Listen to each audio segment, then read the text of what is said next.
Narrow mind होना, close mind होना, egoistic होना और ओपन माइंडेड होना, लर्निंग के लिए, नई से नई स्किल्स को सीखने के लिए अपने आप को तैयार रखना, ये दो मुख्तलिफ कैटेगरीज़ हैं, दो मुख्तलिफ क्लासेस हैं हम इंसानों की, कि बाज़ औक़ात हम एक इल्म को काफ़ी समझ रहे होते हैं, जबकि नई दुनिया में, नए टाइम में रिसर्च के साथ नई से नई दरियाफ़्त हो रही हैं चीज़ें और इंकशाफात हो रहे हैं।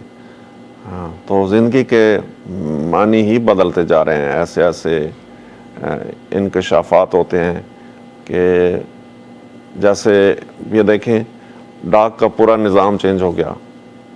शुरू में परिंदों के साथ, जानवरों के साथ वो पैगाम भेजे जाते थे, लेटर उनके बांधे जाते थे परों के साथ और टांगों के साथ, और वो जानवर जो सिखाए हुए होते थे वो डेस्टिनेशन तक पैगाम लेकर जाते थे।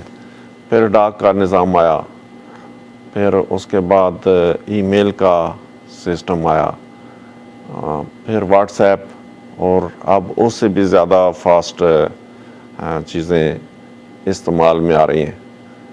तो ज़िंदगी कितनी सिमट के रह गई है। और अगर हम कोई अपने जो बिलीफ्स बने होते हैं बचपन में, फिर नौजवानी में, फिर जवानी में, फिर उसके बाद भी अगर हम उनको रिव्यू नहीं करते तो ऐन मुमकिन है कि वो नए टाइम की ज़रूरतों के मुताबिक उनमें तब्दीली की ज़रूरत हो। तो एक वाक़या बयान करते हैं कि एक बच्चा था, वो गार में ही पैदा हुआ और उसकी माँ उससे बहुत प्यार करती थी और किसी सूरत भी नहीं चाहती थी कि वो उस केव से, उस गार से बाहर जाए। वो उसको तमाम खाने पीने की ज़रूरत की चीज़ें उसी गार में मुहैया करती थी।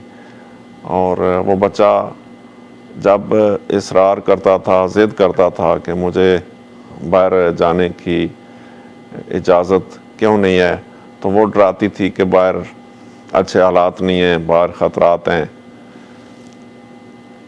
एक दिन वो, उसकी माँ किसी काम से बाहर गई हुई थी,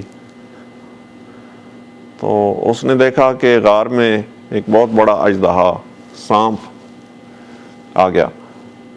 तो बच्चा डर के दरवाज़ा खोल के बाहर निकल गया और बाहर उसने देखा कि भाई रोशनी भी है, फ्रेश एयर भी है, और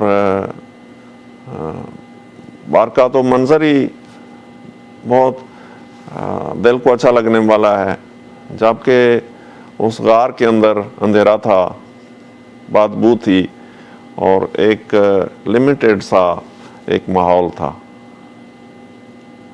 और इस मिसाल में ये क्लोज माइंडेड ज़िंदगी की तरफ इशारा किया गया है।